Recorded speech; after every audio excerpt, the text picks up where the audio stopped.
ನಗರ ಅಂದ್ರೆ ನಮ್ಮ ಈಗಿನ ತಮಿಳುನಾಡಿನ ಮಧುರೈ ಅಂತ ಕರಿತೀವಲ್ಲ, ಅದನ್ನೇ ಮಥುರಾ ನಗರ ಅಂತ ಹೇಳೋದು ನೋಡಿ. ಆ ಮಥುರಾ ನಗರವನ್ನು ಸುಸಾಮರ್ಥವಾಗಿ ಆಳ್ವಿಕೆ ಮಾಡುತ್ತಿರುವ ವೀರ ಧೀರ ಪರಾಕ್ರಮಿ ಯಾವ ಸತ್ಯವೇ ತಾಯಿ ಸತ್ಯವೇ ತಂದೆ ಸತ್ಯ ಮಾರ್ಗಕ್ಕೆ ತಪ್ಪಿ ನಡೆದರೆ ಮೆಚ್ಚನ ಭಗವಂತನೆನ್ನುವ ತತ್ವವನ್ನು ಸಾರ್ತಾ ನ್ಯಾಯ ನೀತಿ ತನ್ನ ಉಸಿರಿನಿಂದ ಭಾವಿಸಿ ಸಾಮ್ರಾಜ್ಯವನ್ನು ಪರಿಪಾಲನೆ ಮಾಡುತ್ತಿರುವಂತಹ ಮಹಾಚಕ್ರವರ್ತಿ ರಾಮಲಿಂಗೇಶ ಚಕ್ರವರ್ತಿ ಆಗಿರ್ತಕ್ಕಂಥವನು. ಗಂಡನಿಗೆ ತಕ್ಕ ಹೆಂಡತಿಯಾದ ಶೀಲವತಿ ಎನ್ನುವ ಮಹಾರಾಣಿ ಈ ಈರ್ವರು ಕೂಡ ಪ್ರಜೆಗಳ ಹಿತಕ್ಕಾಗಿ ಪ್ರಜೆಗಳ ಒಂದು ಸುಖಕ್ಕಾಗಿ ತಮ್ಮ ಜೀವನವನ್ನೇ ಮುಡಿಪಾಗಿಟ್ಟು ತಮ್ಮ ಸರ್ವಸ್ವವನ್ನು ಪ್ರಜೆಗಳಿಗಾಗಿ ದಾರೆ ಹೆರೆದು ಸಾಮ್ರಾಜ್ಯವನ್ನು ಉನ್ನತವಾಗಿ ಬೆಳೆಸ್ತಾ ಕಾಲ ಕಳೆದಿದ್ದಾರೆ. ಇವರ ನಾಡಿನಲ್ಲಿ ಎಲ್ಲಿ ನೋಡಿದ್ರಲ್ಲಿ ಗುಡಿಗೋಪುರಗಳು, ಧರ್ಮಛತ್ರಗಳು, ನಿತ್ಯ ಹವನ ಪೂಜಾ ಯಾಗ ಫಲಗಳು ವೈಭೋಗವಾಗಿ ತುಂಬಿ ತೊಳಕಾಡ್ತಾ ಇದ್ರೆ ಸಭೆಯಲ್ಲಿ ಕುಳಿತಂತ ರಾಮಲಿಂಗೇಶ ತನ್ನ ಮಂತ್ರಿಗಳನ್ನು ಕೇಳ್ತಾನೆ, ಮಹಾಮಂತ್ರಿ, ನಮ್ಮ ನಾಡಿನಲ್ಲಿ ಕಾಲ ಕಾಲಕ್ಕೆ ಮಳೆ ಬೆಳೆಗಳ ಸುರಕ್ಷತೆಯಿಂದ ಆಗುತ್ತಿರುವುದು ಸುರಕ್ಷತೆಯಿಂದ ಆಗುತ್ತೇವೆ ಮಹಾಪ್ರಭು. ನೆರೆಬರ ರಾಜ್ಯಗಳು ಕಾಲ ಕಾಲಕ್ಕೆ ಕೊಡಬೇಕಾದ ಕಪ್ಪ ಕಾಣಿಕೆಗಳನ್ನ ಸಕಾಲಕ್ಕೆ ತಂದೊಪ್ಪಿಸುತ್ತಿರುವರೆ ತಂದೊಪ್ಪಿಸ್ತಿದ್ದಾರೆ ಮಹಾಪ್ರಭು. ಇಲ್ದೇ ನಾವು ಬಿಡಬೇಕಲ್ಲ. ರೈತರೆಲ್ಲ ಸುಖಕರವಾಗಿದ್ದಾರಾ? ಸುಖಕರವಾಗಿದ್ದಾರೆ ಮಹಾಪ್ರಭು. ಕಾಲ ಕಾಲಕ್ಕೆ ಮಳೆ ಬೆಳೆಗಳೆಲ್ಲ ಎಲ್ಲ ಆಗ್ತಾ ಇದೆ ಮಹಾಪ್ರಭು. ಮಾತನ್ನು ತೊದಲಿಕ್ಕೆ ಬರ್ತಾ ಇದೆ? ಏನಿಲ್ಲ ಪ್ರಭು. ಸುಳ್ಳು ಹೇಳ್ತಾ ಇಲ್ವಾ? ಇಲ್ಲ ಇಲ್ಲ, ಎಲ್ಲ ಆಗ್ತಾ ಇದೆ. ಆಗಲಿ, ನಿಮ್ಮಗಳ ಮಾತುಗಳನ್ನು ನಂಬಿ ನಾವು ಸಾಮ್ರಾಜ್ಯವನ್ನು ಮುಂದುವರಿಸ್ತಾ ಇದ್ದೇವೆ ಅಂತ ಸಾಮ್ರಾಜ್ಯ ಪರಿಪಾಲನೆ ಮಾಡ್ತಾ ಕಾಲವನ್ನು ಕಳೀತಾ ಇದ್ದಾನೆ ರಾಮಲಿಂಗೇಶ ಸ್ವಾಮಿ. ಯಾವ ರೀತಿಯಾಗಿ ಸಾಮ್ರಾಜ್ಯವನ್ನು ಪರಿಪಾಲನೆ ಮಾಡ್ತಾ ರಾಮಲಿಂಗೇಶನಾಗಿರ್ತಕ್ಕಂಥವನು ವೈಭೋಗವಾಗಿ ಕಾಲ ಕಳೆದಲ್ಲ. ಈ ಗಂಡ ಹೆಂಡತಿರಾದ ಮಹಾರಾಜ ಮಹಾರಾಣಿಯಾದ ರಾಮಲಿಂಗೇಶ ಶೀಲವತಿಗೆ ಭಗವಂತ ಎಲ್ಲ ಸೌಭಾಗ್ಯಗಳನ್ನು ಕೊಟ್ಟಿದ್ದಾನೆ. ಇವರಿಗಿರುವಂತ ಒಂದೇ ಒಂದು ದುಃಖಮಯವಾದಂತ ವಿಚಾರ, ಮದುವೆಯಾಗಿ ಅನೇಕ ವರ್ಷಗಳಾಗ್ತಾ ಇದೆ, ಮಕ್ಕಳಿಲ್ಲ ಅನ್ನೋ ಚಿಂತೆ. ನೋಡೋದಕ್ಕೆ ದೊಡ್ಡವರನ್ನು ಮಾತು ಹೇಳ್ತಾರೆ, ತಾರೆಗಳು ಗಗನದೊಳು ಅನಂತ ಬಿದ್ದರು, ಚಂದ್ರಮನಿಲ್ಲದೆಡೆ ಶೋಭಿಪದು. ತಲೆ ಎತ್ತಿ ನೋಡಲು ಸಮುದ್ರ ಸಾಗರಗಳು ಅನಂತವಿದ್ದರು, ತಾವರೆ ಇಲ್ಲದೆಡೆ ಶೋಭಿಪದು. ಸಿರಿಯುಂ ತುಂಬಿದ ಮನುಜನ ಬಾಳಿನಲ್ಲಿ, ಸಿರಿಯುಂ ತುಂಬಿದ ಮನುಜನ ಬಾಳಿನಲ್ಲಿ, ಆದ ವಂಶಕ್ಕೆ ಕುವರರಿಲ್ಲದೆಡೆ ಶೋಭಿಪದು. ಹರ ಹರ ಶ್ರೀ ಚನ್ನ ಸೋಮೇಶ್ವರ ಶಿವ ಶಿವ ಶ್ರೀ ಚನ್ನ ಸೋಮೇಶ್ವರ.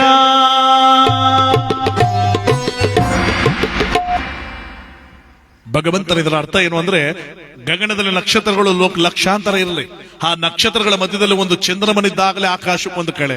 ಯಾಕೆಂದ್ರೆ ನಮ್ಮ ಭೂಮಿ ಮೇಲೆ ಚಂದ್ರನ ಬೆಳಕು ಬೆಳೀತ ವಿನಃ ನಕ್ಷತ್ರಗಳ ಬೆಳಕು ಬೆಳೆಯಲ್ಲ. ಕೆರೆಕಟ್ಟು ಸಾಗರಗಳಿಂದ ನೀರು ತುಂಬಿ ತುಳುಕಾಡಿದ್ರೆ ಏನು ಪ್ರಯೋಜನ? ಆ ಕೆರೆಕಟ್ಟು ಸಾಗರಗಳ ಮಧ್ಯದಲ್ಲಿ ಒಂದು ಕಮಲ, ಒಂದು ಪುಷ್ಪ, ಒಂದು ಹೂ ಇದ್ದಾಗಲೇ ಆ ನದಿಗೆ ಒಂದು ಕಳೆ. ತುಂಬಿದ ಮನೆಯಲ್ಲಿ ಹಣ ಅಂತಸ್ತು ವೈಡಿರಿದ್ರೆ ಏನು ಪ್ರಯೋಜನ? ಆ ಮನೆಯ ಹಂಗಳದಲ್ಲಿ ಆಡ್ತಕ್ಕಂಥ ಒಂದು ಕೂಸು, ಒಂದು ಕಂದ, ಒಂದು ಮಗು ಇದ್ದಾಗಲೇ ಮನೆಗೆ ಶೋಭೆ. ಇಲ್ಲಿ ಭಗವಂತ ಈ ಗಂಡ ಹೆಂಡತಿಗೆ ಸಕಲ ಸೌಭಾಗ್ಯವನ್ನು ಕೊಟ್ಟು ಮಕ್ಕಳಿಲ್ಲದ ದುಃಖವನ್ನು ಇಟ್ಟುಬಿಟ್ಟ. ನೋಡಿ, ಭಗವಂತನ ಸಾಕಾರ ಹೀಗಿತ್ತಂದ್ರೆ ಎಲ್ಲ ಮನುಷ್ಯ ಅನ್ಕೊಳ್ಳಂಗೆ ಕೊಟ್ಬಿಡಂಗಿದ್ರೆ ದೇವ್ರ ಬೆಲೆನೇ ಇರ್ತಿರ್ಲಿಲ್ಲ. ಯಾವ್ದಾರ ಒಬ್ರು ಜೀವನದಲ್ಲಿ ಒಂದೊಂದು ಕಷ್ಟ ಕೊಟ್ಟೇ ಇರ್ತಾನೆ.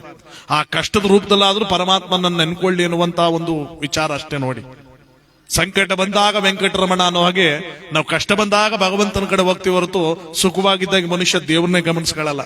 ದೇವ್ರ ಕಡೆ ಗಮನನೇ ಇರಲ್ಲ ಅವನಿಗೆ. ಅದಕ್ಕೆ ಪ್ರತಿಯೊಬ್ಬರಿಗೂ ಒಂದೊಂದಲ್ಲ ಒಂದೊಂದು ರೀತಿಲಿ ಏನಾರು ಒಂದು ಕಷ್ಟ ಇರುತ್ತೆ. ಆ ಕಷ್ಟದಿಂದ ನಾವು ಪರಮಾತ್ಮ ನೆನ್ಕೋತೀವಿ ಅಂತ ಅರ್ಥ. ಇಲ್ಲಿ ಮಹಾರಾಜ ಮಹಾರಾಣಿಯರಿಗೆ ಮಕ್ಕಳಿಲ್ಲದ ಚಿಂತೆಯನ್ನೇ ಇಟ್ಟುಬಿಟ್ಟ ಭಗವಂತ.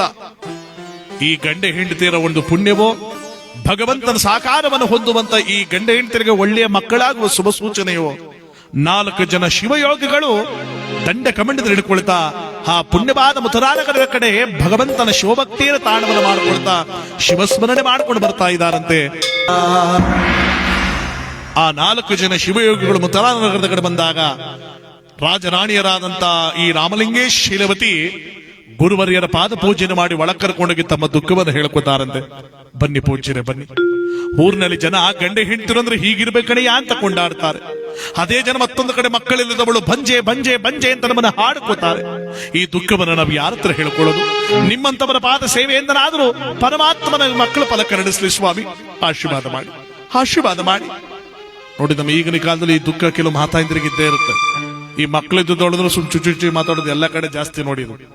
ಇಲ್ಲಿ ಗಂಡ ಹೆಂಡತಿರ ಒಂದು ನೋವನ್ನ ಗುರುಗಳ ತಿಳ್ಕೊಂಡಾಗ ಗುರುಗಳು ಹೇಳ್ತಾರಂತೆ, ಅಮ್ಮ ನಂಬಿ ಕರೆದರೆ ಹೋಗಿ ನನ್ನೇ ಶಿವನು, ನಂಬಿದವರಿಗಿಂಬಾಗಿಪ್ಪನು ನಮ್ಮ ಗುರು ಶಂಭುಲಿಂಗನು. ನಮ್ಮದವ್ರನ್ನ ಪರಮಾತ್ಮ ಯಾವತ್ತೂ ಕೈ ಬಿಡಲ್ಲ ಕಣವ. ನಿಮ್ಮ ಹಚ್ಚಲವಾದ ಭಕ್ತಿಗೆ ಖಂಡಿತವಾಗ್ಲೂ ಸಂತಾನವಾಗಿ ನಿಮಗೆ ಕರುಣಿಸ್ತಾನೆ. ಆದರೆ ನಾವು ಹೇಳುವ ಕೆಲವು ವ್ರತಗಳನ್ನು ನೀವು ಮಾಡಿದರೆ ಆ ವ್ರತದ ಫಲವಾಗಿ ನಿಮಗೆ ಖಂಡಿತವಾಗಲೂ ಮಕ್ಕಳ ಫಲವಾಗುತ್ತೆ. ಪೂಜ್ಯರೇ, ಮಕ್ಕಳಿಗೋಸ್ಕರವಾಗಿ ಮಾಡದಂತ ವ್ರತಗಳಿಲ್ಲ, ನಡೆಸದಂತ ಪೂಜೆಗಳಿಲ್ಲ, ಎಲ್ಲಾ ರೀತಿಯ ಪೂಜೆ ವ್ರತಗಳನ್ನು ಮಾಡಿದ್ದೇವೆ. ಈಗ ನೀವೇಳು ವ್ರತವನ್ನ ಮಾಡಲ್ಲ ಅಂತ ಹೇಳ್ತೀವ ಸ್ವಾಮಿ, ಖಂಡಿತವಾಗ್ಲೂ ಮಾಡ್ತೇವೆ. ಅದೇನು ಮಾಡ್ಬೇಕು ಹೇಳಿ? ನೋಡು ಮಹಾರಾಜ, ಇದು ಸುಲಭವಾದ ವ್ರತವೇ, ಆದರೆ ಸ್ವಲ್ಪ ನೀವು ಶ್ರಮ ಪಡಬೇಕಾಗತ್ತಷ್ಟೇ. ಹೇಳಿ ಗುರುವರಿಗೆ, ನಾನೇನು ಮಾಡಬೇಕು? ಇವತ್ತಿನಿಂದ ಪರಿಯಾಗಿ 1 ತಿಂಗಳ ತನಕ ಕಾಡಿನಲ್ಲಿರುವಂತ ಭಗವಂತನ ಸನ್ನಿಧಿಗೆ ಹೋಗಿ ನಾವೇಳು ವ್ರತವನ್ನು ನಿಷ್ಠಾವಹಿಸಿ ನಡೆಸಿದರೆ ಆ ವ್ರತದ ಫಲವಾಗಿ ನಿಮಗೆ ಖಂಡಿತವಾಗ್ಲೂ ಮಕ್ಕಳ ಫಲವಾಗುತ್ತೆ. ಆದರೆ 1 ತಿಂಗಳ ತನಕ ನೀವು ರಾಜ್ಯಕೋಶಾದಿಗಳನ್ನು ಬಿಡಬೇಕಾಗತ್ತೆ. ಆ ರಾಜ್ಯದ ಜವಾಬ್ದಾರಿನ ಬೇರೆಯವರಿಗೆ ಹೊರಿಸಿ ನೀವು ಅಲ್ಲೋಗಿ ನಿಶ್ಚಿಂತೆಯಿಂದ ವ್ರತವನ್ನು ಮುಗಿಸಿ ಬರಬೇಕು. ಮಧ್ಯೆ ಯಾವಾಗಲೂ ಬರೋಂಗಿಲ್ಲ ರಾಜ್ಯಕ್ಕೆ. ವ್ರತ ಮುಗಿಯುವ ತನಕ ಅಲ್ಲೇ ಇದ್ದು ವ್ರತ ನಿಯಮಗಳನ್ನು ಪಾಲನೆ ಮಾಡಿ ಪರಮಾತ್ಮನ ಸಾಕಾರವನ್ನು ಹೊಂದಿಸಿಕೊಂಡು ಹಿಂತಿರುಗಿ ಬರಬೇಕು. ಎಚ್ಚರ ಎಚ್ಚರ ಮಹಾರಾಜ ಅಂತ ವ್ರತ ನಿಯಮಗಳ ವಿಚಾರಗಳನ್ನು ತಿಳಿಸಿ ಗುರುವರ್ಯರು ಮುಂದಕ್ಕೆ ಹೊರಟೋದ್ರು. ಇಲ್ಲಿ ಗಂಡ ಹೆಂಡತಿರಿಬ್ರು ಮಾತಾಡ್ಕೊಂಡ್ರು. ಸ್ವಾಮಿ, 1 ತಿಂಗಳ ವ್ರತವೇನೋ ನಾವು ಮಾಡ್ತೇವೆ, ಆದ್ರೆ ಈ 1 ತಿಂಗಳ ತನಕ ಈ ರಾಜ್ಯದ ಜವಾಬ್ದಾರಿಯನ್ನು ಯಾರಿಗೆ ಅಂತ ಹೊರಿಸೋದು? ನಮಗೆ ಯಾರ ಮೇಲೆ ವಿಶ್ವಾಸ ಇದೆ? ಅಧಿಕಾರ ಸಿಕ್ತು ಅಂತ ಅದನ್ನ ದುರುಪಯೋಗ ಪಡಿಸ್ಕೊಳ್ಳೋರು ಈಗಿನ ಕಾಲದ ಜನ ಜಾಸ್ತಿ. ಅಂತ ನಂಬಿಕೆ ಉಳ್ಳ ವ್ಯಕ್ತಿ ನಮ್ಮ ರಾಜ್ಯದಲ್ಲಿ ಯಾರಿದ್ದಾರೆ ಸ್ವಾಮಿ? ನೋಡೋ ದೇವಿ, ನನಗೆ ತಿಳಿಯುವುದಾದರೆ ಈ ರಾಜ್ಯದ ಜವಾಬ್ದಾರಿನ 1 ತಿಂಗಳ ತನಕ ನಮ್ಮ ಮಂತ್ರಿಗಳಾದಂತವರು ಕೊಟ್ರೆ ಬಹಳ ಒಳ್ಳೆಯದು. ರಾಜ್ಯಕ್ಕೋಸ್ಕರವಾಗಿ ಹಗಲು ರಾತ್ರಿ ದುಡಿತಿರುವಂತಹ ಸತ್ಯವಂತ ಅವನೊಬ್ಬನೇ ನಂಬಿಕೆ ಉಳ್ಳಂತವನು ನನಗೆ ಇಷ್ಟವಾಗಿರೋದು. ನೀನೊಬ್ಬನಾದರೆ ಅವರಿಗೆ ರಾಜ್ಯವನ್ನು ಕೊಟ್ಟು ವಹಿಸಿ ನಾವು ಹೋಗ್ಬೋದಲ್ಲ ಸ್ವಾಮಿ? ನನ್ನ ಮನಸ್ಸಿನಲ್ಲೂ ಅದೇ ಇತ್ತು. ಕರೆಸ್ಬಿಡಿ ಸ್ವಾಮಿ ಅವ್ರನ್ನ, ಯಾರಲ್ಲಿ ಮಂತ್ರಿಗಳನ್ನ ಬರಮಾಡಿ ಅಂತ. ಆ ಮಂತ್ರಿಗಳನ್ನ ಬರಮಾಡಿದಾಗ ಮಂತ್ರಿ ಆದವನು ಬರ್ತಾನೆ, ಪ್ರಭು ನನ್ನನ್ನು ಕರೆಸಲು ಉದ್ದೇಶ? ನೋಡು ಮಂತ್ರಿ, ನಾನು ಏನೇ ಹೇಳಿದ್ರು ನಡೆಸ್ಕೊಡುವಂತ ಶಕ್ತಿ ನಿನಗಿಲ್ದೀವಲ್ವಾ? ಕೇಳಿ ಪ್ರಭು, ಪ್ರಾಣ ಬೇಕಾದರೂ ಕೊಡ್ತೇನೆ, ಈ ಪ್ರಾಣವಿರುವುದೇ ನಿಮಗೋಸ್ಕರ ಪ್ರಭು, ಕೇಳಿ ಅದೇನು ಅಂತ. ಏನಿಲ್ಲ, 1 ತಿಂಗಳ ತನಕ ನಾವು ರಾಜ್ಯವನ್ನು ಬಿಟ್ಟು ಕೋಶಾದಿಗಳನ್ನು ಬಿಟ್ಟು ಕಾಡಿನಲ್ಲಿ ಭಗವಂತನ ಸನ್ನಿಧಿಯಲ್ಲಿ ಪೂಜೆ ವ್ರತಗಳನ್ನು ಮಾಡಬೇಕಾಗಿದೆ. ಅದಕ್ಕಾಗಿ ನಾವು ಹೋಗಿದ್ದು ಬರುವ ತನಕ ಈ ರಾಜ್ಯದ ಜವಾಬ್ದಾರಿಯನ್ನ ನೀನು ಹೊರಿಸ್ಕೋಬೇಕು. ಅದಕ್ಕಾಗಿ ನಿನ್ನನ್ನೇ ಆಯ್ಕೆ ಮಾಡಿಕೊಂಡಿದ್ದೀವಿ. ಇಲ್ಲ ಅಂತ ನಡೆಸ್ಕೊಡ್ತೀನಪ್ಪ ಮಂತ್ರಿ. ನೀವಾಳಿದ ರಾಜ್ಯವನ್ನ ಈ ವ್ಯಕ್ತಿ ಆಳಲು ಸಾಧ್ಯವೇ? ನನಗೆ ಅಷ್ಟು ಶಕ್ತಿ ಸಾಮರ್ಥ್ಯಗಳಿಲ್ಲ ಪ್ರಭು. ನನ್ನ ಮೇಲೆ ಅಷ್ಟೊಂದು ವಿಶ್ವಾಸ ಇಡಬೇಡಿ ಪ್ರಭು. ಬೇರೆ ಯಾರಿಗಾದ್ರೂ ಕೊಡಿ ಪ್ರಭು, ನಾನು ಮಾತ್ರ ಈ ದೊಡ್ಡ ಸಾಧನೆಯನ್ನು ಮಾಡಕ್ಕಾಗಲ್ಲ. ನಿನ್ನನ್ನು ಬಿಟ್ಟರೆ ಬೇರೆ ಯಾರ ಮೇಲೂ ನಮಗೆ ನಂಬಿಕೆ ಇಲ್ಲ. ಬೇಗ ನನ್ನ ಮಾತಿಗೆ ಬೆಲೆ ಕೊಟ್ಟು ರಾಜ್ಯವನ್ನು ನಡೆಸ್ತೀನಿ ಅಂತ ಮಾತು ಕೊಡು. ಆ ಮಾತು ಕೊಟ್ಟಾಗ ನಾನು ಇಲ್ಲಿಂದ ಹೋಗೋದಕ್ಕೆ ಸಾಧ್ಯ. ಕೊಡು ಮಂತ್ರಿ, ಬೇಗ ಮಾತು ಕೊಡು. ಆಗಲಿ ಗುರುವರ್ಯ, ನೀವಿಂತಿರುಗಿ ಬರುವ ತನಕ ನನ್ನ ಜೀವನ ಮುಡಿಪಾಗಿಟ್ಟು ರಾಜ್ಯವನ್ನು ಹಗಲು ರಾತ್ರಿ ಕಾಯ್ತೇನೆ ಅಂತ ಮಾತನ್ನು ಕೊಟ್ಟನಲ್ಲ ಮಂತ್ರಿ. ನಿಶ್ಚಿಂತೆಯಿಂದ ಮಹಾರಾಜ ತನ್ನ ಹೆಂಡತಿಯಾದ ಶೀಲವತಿನ ಕರ್ಕೊಂಡು ರಾಜೋಚಿತವಾಗಿರ್ತಕ್ಕಂಥ ಒಡ ಉಡುಪುಗಳನ್ನೆಲ್ಲ ತೆಗೆದು ನಾರು ಮಡಿಯನ್ನು ಹುಡ್ತಾ ಗಂಡ ಹೆಂಡತಿಯರು ಕಾಡಿನಲ್ಲಿರುವಂತ ಭಗವಂತನ ಸಾನ್ನಿಧ್ಯದ ಕಡೆ ಹೋಗ್ತಾ ಇದ್ದಾರೆ ಪೂಜೆ ವ್ರತಗಳನ್ನು ನಡೆಸೋದಕ್ಕೆ. ಮಕ್ಕಳಿಗೋಸ್ಕರವಾಗಿ ಎಂತ ವ್ರತವನ್ನು ಬೇಕಾದ್ರೂ ಮಾಡ್ತೇವೆ ನಿಡವಾದಂತ ದೃಢವಾದ ಮನಸ್ಸಿಟ್ಕೊಂಡ ಈ ಗಂಡ ಹೆಂಡತಿರು ರಾಜ್ಯವನ್ನೇ ತಿರಸ್ಕರಿಸಿ ಮುಖ್ಯವಾಗಿ ನಮಗೆ ಭಗವಂತನ ಸಾನ್ನಿಧ್ಯ ಬೇಕು ಅಂತ ಕಾಡಿನಲ್ಲಿರುವಂತ ಪರಶಿವನ ಸನ್ನಿಧಿಗೆ ಬಂದು ಪ್ರತಿನಿತ್ಯ ಒಂದೊಂದು ವ್ರತವನ್ನು ಮಾಡ್ತಾ ಇದ್ದಾರೆ ನೋಡಿ. 1 ದಿನ ಕುಂಕುಮದ ವ್ರತ, 1 ದಿನ ಹರಿಶಿನದ ವ್ರತ, ಇನ್ನೊಂದು ದಿನ ವಿಭೂತಿ ವ್ರತ, ಇನ್ನೊಂದು ದಿನ ರುದ್ರಾಕ್ಷಿ ವ್ರತ, ಇನ್ನೊಂದು ದಿನ ಪ್ರಸಾದದ ವ್ರತ, ಇನ್ನೊಂದು ದಿನ ಕರ್ಪೂರದ ವ್ರತ. ಈಗ 1 ದಿನಗಳ ವ್ರತವನ್ನು ಮಾಡ್ತಾ ಗಂಡ ಹೆಂಡತಿರು ಮಕ್ಕಳಿಗೋಸ್ಕರವಾಗಿ ಎಷ್ಟೆಲ್ಲ ಕಷ್ಟಪಡ್ತಿದ್ರು ಅಂದ್ರೆ, ಗಂಡನಾದವನು ಆ ದೇವಸ್ಥಾನವನ್ನೆಲ್ಲ ಶುಚಿ ಮಾಡುತ್ತಿರುವಂತ ಜೊತೆಯಾಗಿ ಶರಣರ ಓಡಾಡುವಂತ ಸ್ಥಳದಲ್ಲಿ ಕುಳಿತು ಅಲ್ಲೇ ಪ್ರಸಾದವನ್ನಿಟ್ಟು ಪೂಜೆ ಮಾಡ್ತಿದ್ದಂತೆ, ಸೇವನೆ ಮಾಡ್ತಿದ್ದಂತೆ. ಯಾಕೆ? ಶರಣರ ಧೂಳು ನಮ್ಮ ದೇಹವನ್ನು ಸೋಕಿದ್ರೆ ಎಷ್ಟೋ ಜನ್ಮಗಳ ಪಾಪ ಪರಿಹಾರ ಅನ್ನೋದು ನಂಬಿಕೆ ಅವನಿಗೆ. ಹೆಂಡತಿಯಾದ ಶೀಲವತಿ ತನ್ನ ಕೇಶರಾಶಿ ಅಂದರೆ ಕೂದಲಿನಿಂದ ಆ ದೇವಸ್ಥಾನವನ್ನೆಲ್ಲ ಸ್ವಚ್ಛ ಮಾಡ್ತಾ ಇದ್ದಾಳೆ.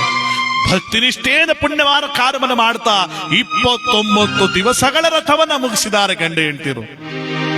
ಕೊನೆಯ ದಿವಸದ ರಥಕ್ಕೆ ಬಂದರು.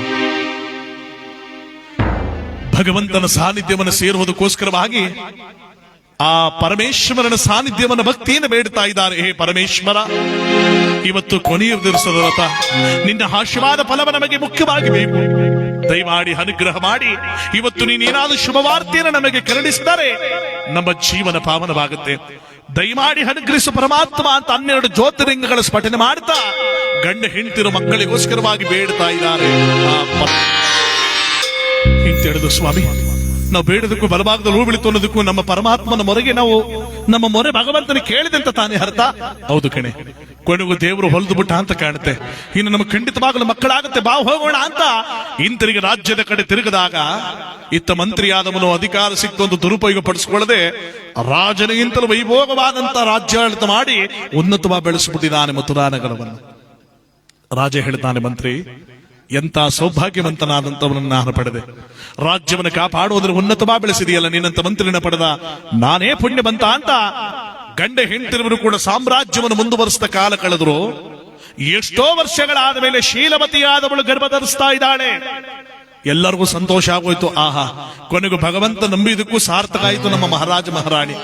ಎಷ್ಟೋ ವರ್ಷಗಳಾದ್ಮೇಲೆ ಗರ್ಭವತಿ ಆಗ್ತಾ ಇದ್ದಾಳೆ ನಮ್ಮ ಮಹಾರಾಣಿ ಅಂತ ಸಂತೋಷ ಪಡ್ತ ಕಾಲಗಳನ್ನು ಕಳೀತಾ ಇದ್ರೆ ದಿನಗಳ ಕಳಿತ ವಾರವಾಗಿ, ವಾರಗಳ ಕಳಿತ ತಿಂಗಳಾಗಿ, ತಿಂಗಳು ಒಂದೆರಡು ಕಳಿತ 9 ತಿಂಗಳ ನವಮಾಸಗಳು ತುಂಬೋಯ್ತಲ್ಲ. ಶೀಲವತಿಯಾದವಳು ಒಂದು ಮಗುವಿಗೆ ಜನ್ಮ ನೀಡುವ ಸಮಯ ಬಂತು. ಪರಮೇಶ್ವರ, ಮಕ್ಕಳೆಲ್ಲದೆ ಬೇಡಾಡ್ತಿದ್ದ ಬೇಚಾಡ್ತಿದ್ದ ನಮ್ಮ ಜೀವನದಲ್ಲಿ ಮಕ್ಕಳ ಸೌಭಾಗ್ಯವನ್ನ ಈಗ ಕರುಣಿಸ್ತಾ ಇದೆಯಾ. ಇದಕ್ಕಿಂತ ಪುಣ್ಯ ನಮಗಿನ್ನೇನು ಬೇಕು ಸ್ವಾಮಿ. ಹನಿಗಾಲನ್ನು ನಂಬಿದವ್ರನ್ನ ಕೈ ಬಿಡಲ್ಲ ಅನ್ನೋದನ್ನ ನೀನು ಇವತ್ತು ಸಾಬೀತು ಮಾಡಿಬಿಟ್ಟೆ. ನಮ್ಮ ಜೀವನ ಸಾರ್ಥಕವಾಯಿತು ಅಂತ ಸಂತೋಷವಾಗಿ ಆನಂದವಾಗಿ ಕಾಲ ಕಳೆದಾಗ ಸ್ವಲ್ಪ ದಿನಗಳಲ್ಲೇ ಶೀಲವತಿಯಾದವಳು ಒಂದು ಗಂಡು ಮಗುವಿಗೆ ಜನ್ಮ ನೀಡ್ತಾ ಇದ್ದಾಳೆ. ರಾಜ್ಯದ ಜನತೆಗೂ ವಿಚಾರ ನಡೆದ್ಬಿಡ್ತು, ರಾಡಿಯಂನವ್ರಿಗೆ ಗಂಡು ಮಗು ಆಯ್ತು ಅಂತ. ಎಲ್ಲರೂ ಸಂತೋಷ ಪಟ್ಟು ಬಿಟ್ರಲ್ಲ. ಮಹಾರಾಜ ಅನ್ಕೊಂಡ, ಆಹಾ, ಮಕ್ಕಳಿಲ್ಲದೆ ಪೇಚಾಡ್ತಿದ್ದ ನಮಗೆ ಗಂಡು ಸಂತಾನ ಕೊಟ್ಟು ನಮ್ಮ ನೋವನ್ನು ಮತ್ತೆ ಮುಂದಿನ ರಾಜ್ಯದ 6 ಜನ ಒಂದು ಆ ನೋವನ್ನು ಕೂಡ ದೂರ ಮಾಡಿಬಿಟ್ಟ ಪರಮಾತ್ಮ. ಇನ್ನು ನಾವು ಯಾವುದಕ್ಕೂ ಚಿಂತೆ ಪಡೋ ಅವಶ್ಯಕತೆ ಇಲ್ಲ ಅಂತ ಆ ಮಗುವಾಗಿರ್ತಕ್ಕಂಥ ಅದನ್ನ ನಗನಗತ ಸಂತೋಷವಾಗಿ ಪಡ್ಕೊಳ್ತಾ ದಿನಗಳ ಕಳಿತಿರ್ಬೇಕಾದ್ರೆ ಮಗುವಿಗೆ 13ನೇ ದಿವಸ ಬಂತು ನಾಮಕರಣ. ಕೀರ್ತನಾಕಾರರು, ಪಂಡಿತೋತ್ತಮರು, ದೊಡ್ಡ ದೊಡ್ಡ ಜ್ಞಾನಿಗಳೆಲ್ಲರೂ ಕೂಡ ಕರೆಸವ್ರೆ. ಮುಖ್ಯವಾಗಿ ಅವತ್ತು 4 ಜನ ಶಿವಯೋಗಿಗಳು ಸಂತಾನದ ಒಂದು ಸೌಭಾಗ್ಯದ ವ್ರತವನ್ನು ತಿಳಿಸಿದ್ರಲ್ಲ, ಅವ್ರನ್ನೂ ಕೂಡ ಕರೆಸವ್ರೆ. ಇವರಿಂದ ನಮಗೆ ಫಲವಾಯಿತು ಅಂತ ನಂಬಿಕೆ ಇಟ್ಟು 4 ಜನ ಶಿವಯೋಗಿಗಳು ಉನ್ನತವಾದ ಪೀಠದಲ್ಲಿ ಕುಳಿತಿದ್ರೆ ಎಲ್ಲರೂ ಸಂತೋಷವಾಗಿ ಮಗು ನಾಮಕರಣ ಅಂತ ಸಂತೋಷವಾಗಿದ್ರೆ ಆನಂದವಾದಂತ ಸಮಯದಲ್ಲಿ ರಾಮಲಿಂಗೇಶ ಹೇಳ್ತಾನೆ, ನೆರೆದಿರುವ ನನ್ನ ಎಲ್ಲಾ ಪ್ರಿಯ ಬಾಂಧವರೇ, ಮಕ್ಕಳಿಲ್ಲದೆ ಪೇಚಾಡ್ತಿದ್ರೆ ನನಗೆ ಪರಮಾತ್ಮ ಗಂಡು ಸಂತಾನನೇ ಕೊಟ್ಟ. ನಮ್ಮ ರಾಜ್ಯಕ್ಕೆ ಒಬ್ಬ ರಾಜನೂ ಕೂಡ ಕೊಟ್ಟುಬಿಟ್ಟ. ನಮಗಿನ್ಯಾವ ರೀತಿ ಕುಂದುಕೊರತೆಗಳಿಲ್ಲ. ಇವತ್ತು ಆ ಮಗುವಿಗೆ ಶುಭನಾಮವನ್ನು ಹಾಡ್ತಾ ಇದೀವಿ. ಪೂಜ್ಯ ಗುರುಗಳ 4 ಜನ ಇರುವಂತ ಹಿರಿಯರು ಆ ಮಗುವಿಗೆ ಶುಭನಾಮವನ್ನು ಹಾಡ್ಬಿಟ್ರೆ ಸಂತೋಷವಾಗಿ ಜೀವನವನ್ನು ಕಳಿಬಹುದು. ದಯಮಾಡಿ ಮಗುವಿಗೆ ನಾಮವನ್ನು ಹಾಡಿ. ಶಿವಯೋಗಿಗಳು ಹೇಳಿದ್ರಂತೆ, ರಾಮಲಿಂಗೇಶ, ನಿನ್ನ ಜೀವನದಲ್ಲಿ ಇದ್ದ ಸಂಕಟವು ದೂರವಾಗಿ ಪರಮಾತ್ಮ ಒಂದು ಸಂತಾನ ಭಾಗ್ಯ ಕೊಟ್ಟಿದ್ದಾನೆ. ಇವನು ಸಾಮಾನ್ಯನಲ್ಲ, ನಿನಗಿಂತಲೂ ಸಾಮ್ರಾಜ್ಯವಾಗಿ ಉನ್ನತವಾಗಿ ನಡೆಸುವಂತ ಈ ಕಂದ ರಾಜ್ಯವನ್ನ ಉನ್ನತವಾಗಿ ಸತ್ಯನಿಷ್ಠೆಯಿಂದ ನಡೆಸ್ತಾನೆ. ಅದಕ್ಕಾಗಿ ಕಂದನಿಗೆ ನಲರಾಜ ನಲರಾಜ ನಲರಾಜ ನಲರಾಜ ಬಹಳ ಸೊಗಸಾಗಿದೆ ಸ್ವಾಮಿ. ಎಂತ ಮಗುವಿಗೆ ಎಂತ ಸೌಭಾಗ್ಯವಾದ ನಾಮವನ್ನು ಆಡಿದ್ರಿ. ಈ ನಲರಾಜ ರಾಜನಾಗಿ ರಾಜನ ಕಳೆಯನ್ನ ತುಂಬಿ ಬಂದಿರಬೇಕಂದ ಮುಂದೆ ರಾಜ್ಯವನ್ನು ಉನ್ನತವಾಗಿ ನಡೆಸಲಿ ಅಂತ ಬಂಗಾರ ತೊಟ್ಲಾಕೊಂಡು ಆ ಮಗುವನ್ನ ಆನಂದ ಪರವಶರಾಗಿ ಕಾಲ ಕಳೀತಾ ಇದ್ದಾರೆ. ಆ ಗಂಡ ಹೆಂಡತಿರು ಸೌಭಾಗ್ಯವಾಗಿ ಯಾವ ರೀತಿಯಾಗಿ ಆನಂದ ಗಂಧ ಅರವಿಂದ ನಯನ ನಿನ್ನ ವಂಶ ಮಣಿಭೂಷಣ ದಿನ ದಿನವೂ ಬೆಳೆ ನಂದನ ಕಂದ ಪರಮಾತ್ಮದಲ್ಲಿ. ಅದಕ್ಕೆ ದೊಡ್ಡವರೊಂದು ಮಾತು ಹೇಳ್ತಾರೆ, ಹುಟ್ಟುವಾಗ ಮಗು ಹೇಳುತ್ತೆ, ನಾವೆಲ್ಲ ನಗ್ತೀವಿ. ಸತ್ತಾಗ ಆತ್ಮ ನಗುತ್ತೆ, ನಾವೆಲ್ಲ ಹೇಳ್ತೀವಂತೆ. ಇದಕ್ಕೆ ಹುಟ್ಟು ಸಾವಿನ ತಾರತಮ್ಯ ಅಂತ ಹೇಳ್ತೀವಿ. ಹೇಗೆ ಅಂದ್ರೆ, ಒಬ್ಬ ಬಡವನ ಮನೆಯಲ್ಲಿ ಡೆಲಿವರಿ ಆಗ್ಲಿ, ಒಬ್ಬ ಶ್ರೀಮಂತರ ಮನೆಯಲ್ಲಿ ಡೆಲಿವರಿ ಆಗ್ಲಿ, ಮಗು ಹೇಳ್ತಾನೆ ಹುಟ್ಟೋದು. ಯಾಕೆ ಗೊತ್ತಾ? ಮಗು ಬರುವಾಗ ಹೇಳ್ಕೊಂಬರುತ್ತಂತೆ, ಹೇ ಪರಮಾತ್ಮ, ಈ ಕೆಟ್ಟ ಪ್ರಪಂಚ, ಕೆಟ್ಟ ಸ್ಥಳಕ್ಕೆ ನನ್ನನ್ನ ಯಾಕೆ ಕಳಿಸ್ತಾ ಇದೆಯಾ, ನನ್ನನ್ನ ಯಾಕೆ ಇಲ್ಲಿ ಕಳಿಸ್ತಾ ಇದೆಯಾ ಅಂತ ಮಗು ಹೇಳ್ಕೊಂಬಂದ್ರೆ ನಾವೆಲ್ಲ ಮಗು ಹುಡ್ತು ಅಂತ ಸಂತೋಷ ಪಟ್ಕೊಂಡು ಸ್ವೀಟ್ ಹಂಚ್ಕೊಂಡು ನಗನಗ್ತ ಬದುಕ್ತೀವಿ. ಯಾವಾಗ ಮಗು ಹುಟ್ಟಿದಾಗ. ಅದೇ ಮನುಷ್ಯನ ಜನ್ಮ ಸತ್ತು ಪರಮಾತ್ಮನ ಬಳಿಗೆ ಆತ್ಮ ಹೋಗ್ಬೇಕಾದ್ರೆ ನಗನಾಡ್ಕೊಂಡು ಹೋಗುತ್ತಂತೆ. ಅಬ್ಬಾ ಈ ಜನರ ಜಂಜಾಟ ಮುಗಿತು, ಪರಮಾತ್ಮನ ಪಾದ ಸೇರ್ಬಿಡ್ಬೇಕು ಅಂತ ಆತ್ಮನಗ ನಾಡ್ಕೊಂಡು ಹೋಗುತ್ತೆ. ಆಗ ನಾವೆಲ್ಲ ಸೋದ ಸೀಳಾ ಕೊಡುವಾಗ ಹಾಕ್ಬಿಟ್ಟು ಅಳ್ತಾ ಕೂತ್ಕೋತೀವಿ. ಹೊಡಿದೇ ಹುಟ್ಟು ಸಾವಿನ ತಾರತಮ್ಯ. ಹುಟ್ಟುದಾಗ ಮಗು ಹಳುತ್ತೆ, ನಾವು ನಗ್ತೀವಿ. ಸತ್ತಾಗ ಆತ್ಮ ನಗುತ್ತೆ, ನಾವೆಲ್ಲ ಹಳ್ತೀವಿ. ಇವತ್ತು ನಮ್ಮ ಲಕ್ಕೂರು ಗ್ರಾಮದಲ್ಲಿ ನಾರಾಯಣನಪ್ಪರವರ ಧರ್ಮಪತ್ನಿಯಾಗಿ ಮುನಿವೆಂಕಟಮ್ಮನವರು ಮನೆಗೆ ಹಿರಿಯತನವನ್ನು ಹೊಂದು ಸುಖವಾದ ಜೀವನದಲ್ಲಿ ಹಿರಿಯ ಸ್ಥಾನವನ್ನು ಹೊಂದಿದ್ದ ಮಕ್ಕಳ ಮೊಮ್ಮಕ್ಕಳ ಯಶಸ್ಸನ್ನು ನೋಡಿ ಇವತ್ತು ವೈಕುಂಠ ಕೈಲಾಸವನ್ನ ಸೇರ್ತಾ ಇದ್ದಾರೆ. ಕೋಟಿ ಕೊಡ್ತೀವಂದ್ರೆ ಇವತ್ತು ಅವ್ರನ್ನ ನಾವು ಮತ್ತೆ ತರಕ್ಕಾಗಲ್ಲ. ಒಂದು ಸಾರಿ ದೇಹದಿಂದ ಹಾರಿ ಹೋಗೋ ಪಕ್ಷಿ ಇನ್ನೇನೇ ಮಾಡಿದ್ರು ಮತ್ತೆ ಬರಲ್ಲ. ಜೀವನದಲ್ಲಿ ಮನುಷ್ಯ ತಾನೇನು ಗಳಿಸ್ತಾನೆ ಅನ್ನೋದು ಲೆಕ್ಕಾಚಾರ ಅಲ್ಲ, ತಾನೇನಿದ್ದು ಏನು ಗಳಿಸಿ ಹೋಗ್ತಾನೆ ಅನ್ನುವುದು ಬಹಳ ಮುಖ್ಯ. ಇವತ್ತು ಬಂಧು ಬಳಗ, ಕುಟುಂಬಸ್ಥರು, ಮಕ್ಕಳು, ಮೊಮ್ಮಕ್ಕಳು, ಸೊಸೆಂದರು, ಅಳಿಯಂದರು ಎಲ್ಲರೂ ಇದ್ದಾರೆ. ಆ ತಾಯಿ ಒಬ್ಬರಿಲ್ಲ. ಇಷ್ಟೇ ಜೀವನ. ನಾವೇನೇ ಅನ್ಕೊಂಡು ಏನೇ ಮಾಡಿದ್ರು ಕೂಡ ಈ ಹುಟ್ಟು ಸಾವನ್ನೋದನ್ನ ಯಾರು ತಡೆದಿಟ್ಕೊಳಕ್ ಆಗಲ್ಲ. ಹುಟ್ಟು ಸಾವನ್ನೋದು ಭಗವಂತನ ಕೈಲಿ, ಮಧ್ಯ ದಿನದ ಜಂಜಾಟ ನಮ್ಮ ಕೈಲಿ. ಆ ಭಗವಂತನ ಸಾಕಾರದಲ್ಲೇ ಬದುಕಬೇಕು, ಸಾಕಾರದಲ್ಲೇ ಮುಂದುವರಿಬೇಕು. ಇವತ್ತು ಆ ತಾಯಿ ಒಂದು ಪುಣ್ಯ ಸ್ಮರಣೆ ಮಾಡ್ತಾ ಇದ್ದೀವಿ. ಈ ಸಂದರ್ಭದಲ್ಲಿ ಆ ತಾಯಿ ಒಂದು ಕೊಂಡಾಡುವುದಕ್ಕೆ ನಾನು ಫೋಟೋ ಪೂಜೆ